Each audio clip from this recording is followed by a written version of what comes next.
Hello friends, welcome to GK mind game. ಪ್ರಶ್ನೆಗಳ ಸಂಪೂರ್ಣ ಮಾಹಿತಿಗಾಗಿ ವಿಡಿಯೋನ ಎಲ್ಲೂ ಸ್ಕಿಪ್ ಮಾಡದೆ ಕಂಪ್ಲೀಟ್ ಆಗಿ ನೋಡಿ. ಇವತ್ತಿನ ಪ್ರಶ್ನೆಗಳಲ್ಲಿ ಮೊದಲನೇ ಪ್ರಶ್ನೆ, ಪುರುಷನು 1 ಸೆಕೆಂಡುಗಳಲ್ಲಿ ಸರಿಸುಮಾರು ಎಷ್ಟು ವೀರ್ಯಗಳನ್ನು ಉತ್ಪಾದಿಸುವ ಸಾಮರ್ಥ್ಯವನ್ನು ಹೊಂದಿರುತ್ತಾನೆ? Options A 15,000, B 150, C 1500, D 5,000.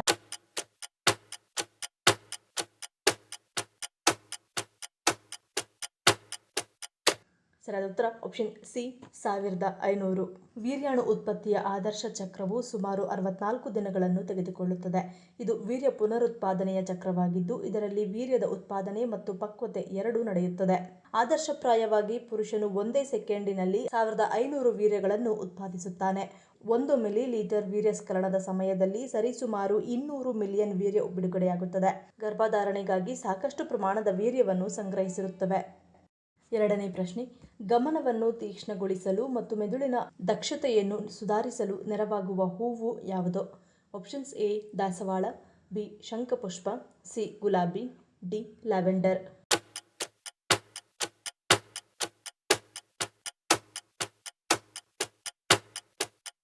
ಸರಿಯಾದ ಉತ್ತರ ಆಪ್ಷನ್ ಬಿ ಶಂಖಪುಷ್ಪ.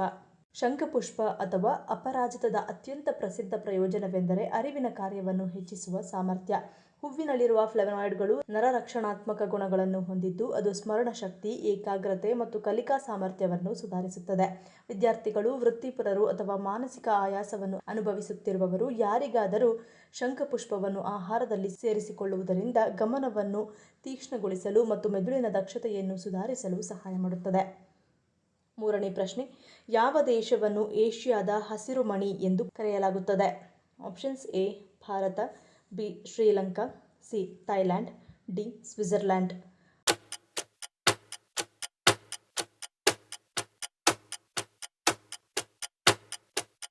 ಸರಿಯಾದ ಉತ್ತರ ಆಪ್ಷನ್ ಬಿ ಶ್ರೀಲಂಕಾ. ಶ್ರೀಲಂಕಾ ಉಷ್ಣವಲಯದ ದ್ವೀಪ ರಾಷ್ಟ್ರವಾಗಿರುವುದರಿಂದ ವರ್ಷಪೂರ್ತಿ ಬಿಸಿಲು ಹಾಗೂ ತೇವ ವಾತಾವರಣವಿರುತ್ತದೆ. ಇದರಿಂದ ಕಡಲ ತೀರ ಪ್ರವಾಸ, ಸಾಹಸ ಪ್ರವಾಸ, ನೈಸರ್ಗಿಕ ಸೌಂದರ್ಯ ವೀಕ್ಷಣೆ ಇವುಗಳಿಗೆ ಇದು ಸೂಕ್ತವಾಗಿದೆ. ಅನೇಕ ರೀತಿಯ ಹಣ್ಣುಗಳು, ಮಸಾಲೆಗಳು ಮತ್ತು ಕೃಷಿ ಉತ್ಪನ್ನಗಳು ಇಲ್ಲಿ ದೊರೆಯುತ್ತವೆ. ಪ್ರಕೃತಿ ಸಂಪತ್ತಿನಿಂದ ಶ್ರೀಲಂಕಾವನ್ನು ಏಷ್ಯಾದ ಹಸಿರು ಮಣಿ ಎಂದು ಕರೆಯಲಾಗುತ್ತದೆ. ನಾಲ್ಕನೇ ಪ್ರಶ್ನೆ, ಶೀತದ ಹಲವಾರು ಸಮಸ್ಯೆಗಳಿಗೆ ಪರಿಹಾರ ನೀಡಲು ಯಾವುದು ಸಹಾಯ ಮಾಡುತ್ತದೆ? ಆಪ್ಷನ್ಸ್ ಎ ತುಳಸಿ, ಬಿ ನೀಲಗಿರಿ, ಸಿ ಓಂಕಾಳು, ಡಿ ಅಮೃತಬಳ್ಳಿ.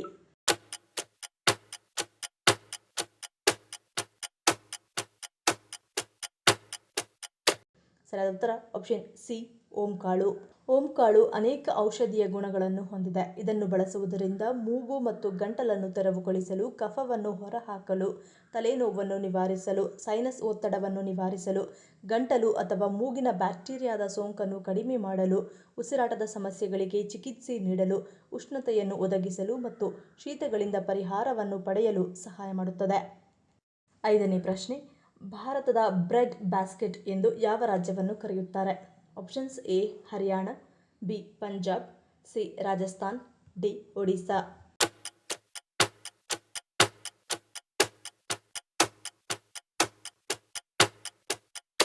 ಸರಿಯಾದ ಉತ್ತರ option B Punjab.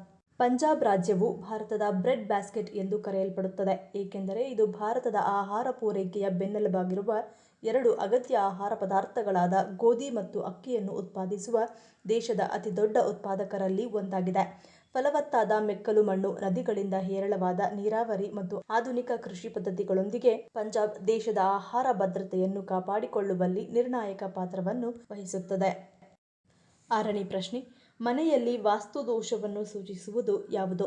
Options A ಅನಾರೋಗ್ಯ, ಬಿ ದಂಪತಿ ಕಲಹ, ಸಿ ನಕಾರಾತ್ಮಕ ಶಕ್ತಿ, ಡಿ ಮೇಲಿನ ಎಲ್ಲವೂ.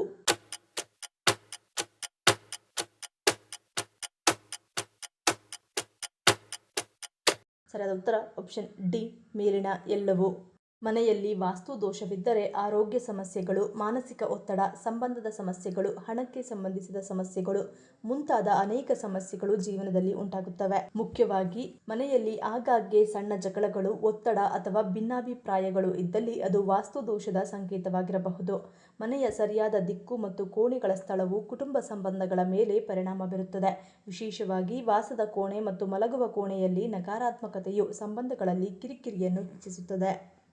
7ನೇ ಪ್ರಶ್ನೆ, ಯಾವ ಪೋಷಕಾಂಶದ ಕೊರತೆಯಿಂದ ನರಮಂಡಲಕ್ಕೆ ಸಮಸ್ಯೆ ಬರಬಹುದು? ಆಪ್ಷನ್ಸ್ ಎ ಪ್ರೋಟೀನ್, ಬಿ ಜೀವಸತ್ವ, ಸಿ ಖನಿಜ, ಡಿ ನಾರಿನಾಂಶ.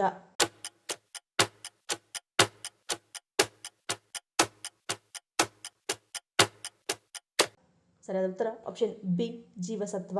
ವಿಟಮಿನ್ ಬಿ12 ಪೋಷಕಾಂಶವನ್ನು ಕೋಬಾಲಾಮೈನ್ ಎಂದು ಕರೆಯಲಾಗುತ್ತದೆ. ಇದು ಮೆದುಳಿನ ಹಾಗೂ ನರವ್ಯವಸ್ಥೆಯ ಕಾರ್ಯನಿರ್ವಹಣೆಗೆ ಹಾಗೂ ದೇಹದಲ್ಲಿ ಕೆಂಪು ರಕ್ತ ಕಣಗಳ ರಚನೆಗೆ ಬಹಳ ಮುಖ್ಯ. ಒಂದು ವೇಳೆ ದೇಹದಲ್ಲಿ ಪ್ರಮುಖ ಪೋಷಕಾಂಶಗಳಲ್ಲಿ ಕೊರತೆ ಕಾಣಿಸಿಕೊಂಡರೆ ಪ್ರಮುಖವಾಗಿ ಬಹಳ ಬೇಗನೆ ನರಮಂಡಲಕ್ಕೆ ಸಂಬಂಧಿಸಿದ ಆರೋಗ್ಯ ಸಮಸ್ಯೆಗಳು ಕಂಡುಬರುತ್ತವೆ. 8ನೇ ಪ್ರಶ್ನೆ, ಯಾವ ಸಮಸ್ಯೆ ಇರುವವರು ಪೇರಳೆ ಹಣ್ಣನ್ನು ತಿನ್ನುವ ಹಾಗಿಲ್ಲ? ಆಪ್ಷನ್ಸ್ ಎ ಅಜೀರ್ಣ, ಬಿ ಮೂತ್ರಪಿಂಡ, ಸಿ ಕರುಳಿನ ಸಮಸ್ಯೆ, ಡಿ ಮೇಲಿನ ಎಲ್ಲವೂ.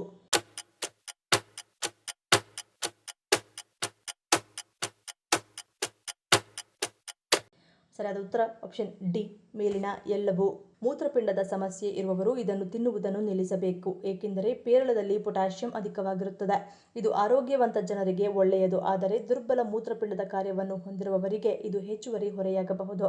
ಇದರ ಪರಿಣಾಮದಿಂದ ಮೂತ್ರಪಿಂಡದ ಸಮಸ್ಯೆಗಳು ಹೆಚ್ಚಾಗಬಹುದು. ಅಲ್ಲದೆ ಜೀರ್ಣಕಾರಿ ಸಮಸ್ಯೆಗಳಿರುವವರು ಜಾಗರೂಕರಾಗಿರಬೇಕು. ಪೇರಳದಲ್ಲಿ ಹೆಚ್ಚಿನ ಫೈಬರ್ ಅಂಶ ಇರುವುದರಿಂದ ದುರ್ಬಲ ಕರುಳು ಹೊಂದಿರುವವರಲ್ಲಿ ಇದು ಗ್ಯಾಸ್ಟ್ರಿಕ್, ವಾಯು ಮತ್ತು ಅತಿಸಾರಕ್ಕೆ ಕಾರಣವಾಗಬಹುದು. ವಿಶೇಷವಾಗಿ ಕೆರಳಿಸುವ ಕರುಳಿನ ಸಿಂಡ್ರೋಮ್ ಇರುವವರು ಪೇರಳೆ ತಿನ್ನುವುದು ಒಳ್ಳೆಯದಲ್ಲ. ಆಗಾಗ್ಗೆ ಹೊಟ್ಟೆ ಸಮಸ್ಯೆಗಳು ಹೊಂದಿರುವವರು ಸಹ ಈ ಹಣ್ಣಿನ ಸೇವನೆಯನ್ನು ತಪ್ಪಿಸಬೇಕು. 9ನೇ ಪ್ರಶ್ನೆ, ಮಧುಮೇಹ ಇರುವವರು ಕಡಲೆಕಾಯಿ ತಿನ್ನುವುದರಿಂದಾಗುವ ಪರಿಣಾಮವೇನು? ಆಪ್ಷನ್ಸ್ ಎ ಸಕ್ಕರೆ ನಿಯಂತ್ರಣ, ಬಿ ಸಕ್ಕರೆ ಉಲ್ಬಣ, ಸಿ ತೂಕ ಹೆಚ್ಚಳ, ಡಿ ಹೃದಯ ಸಮಸ್ಯೆ.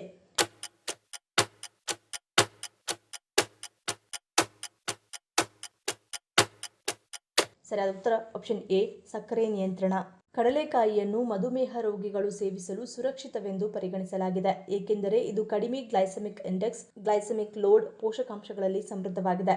ಇದು ಮಧುಮೇಹ ರೋಗಿಗಳಿಗೆ ಪ್ರಯೋಜನಕಾರಿಯಾಗಿದೆ. ಆದಾಗ್ಯೂ ಮಧುಮೇಹ ರೋಗಿಗಳು ಹೆಚ್ಚಿನ ಪ್ರಮಾಣದಲ್ಲಿ ಕಡಲೆಕಾಯಿಯನ್ನು ಸೇವಿಸಬಾರದು, ಏಕೆಂದರೆ ಇದರಲ್ಲಿ ಕೊಬ್ಬು ಇರುತ್ತದೆ. ಕೆಲವೊಮ್ಮೆ ಹೆಚ್ಚಿನ ಕೊಬ್ಬಿನಾಂಶವು ರಕ್ತದಲ್ಲಿನ ಸಕ್ಕರೆ ಮಟ್ಟವನ್ನು ಹೆಚ್ಚಿಸಬಹುದು. ಕಡಲೆಕಾಯಿಯನ್ನು ತಿನ್ನುವುದು ರಕ್ತದಲ್ಲಿನ ಸಕ್ಕರೆ ಮಟ್ಟವನ್ನು ನಿಯಂತ್ರಣದಲ್ಲಿಡಬಹುದು, ಜೊತೆಗೆ ಹೃದಯ ರಕ್ತನಾಳದ ಕಾಯಿಲೆಯ ಅಪಾಯವನ್ನು ಕಡಿಮೆ ಮಾಡುತ್ತದೆ. 10ನೇ ಪ್ರಶ್ನೆ, ಸಂತೋಷ ಮತ್ತು ಆಧ್ಯಾತ್ಮಿಕ ಜ್ಞಾನೋದಯದ ಸಂಕೇತವಾಗಿರುವ ಹೂವು ಯಾವುದು? ಆಪ್ಷನ್ಸ್ ಎ ದಾಸವಾಳ, ಬಿ ಅಶೋಕ ಹೂವು, ಸಿ ಸುಗಂಧರಾಜ, ಡಿ ಪಾರಿಜಾತ.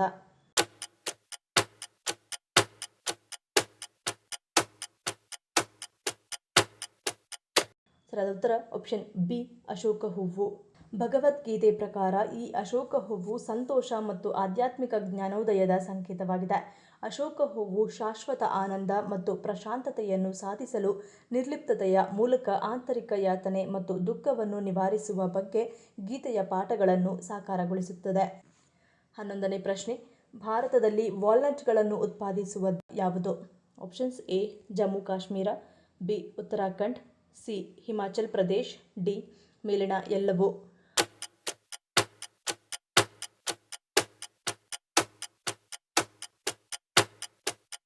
ಸರಿಯಾದ ಉತ್ತರ ಆಪ್ಷನ್ ಡಿ ಮೇಲಿನ ಎಲ್ಲವೂ. ಭಾರತವು ಏಷ್ಯಾದ ಅತಿ ದೊಡ್ಡ ಆಕ್ರೋಟ್ ಉತ್ಪಾದಕರಲ್ಲಿ ಒಂದಾಗಿದೆ ಮತ್ತು ಅದರ ಅನುಕೂಲಕರ ಹಿಮಾಲಯನ್ ಹವಾಮಾನವು ಉತ್ತಮ ಗುಣಮಟ್ಟದ ಆಕ್ರೋಟ್ ಕೃಷಿಗೆ ಸೂಕ್ತವಾಗಿದೆ.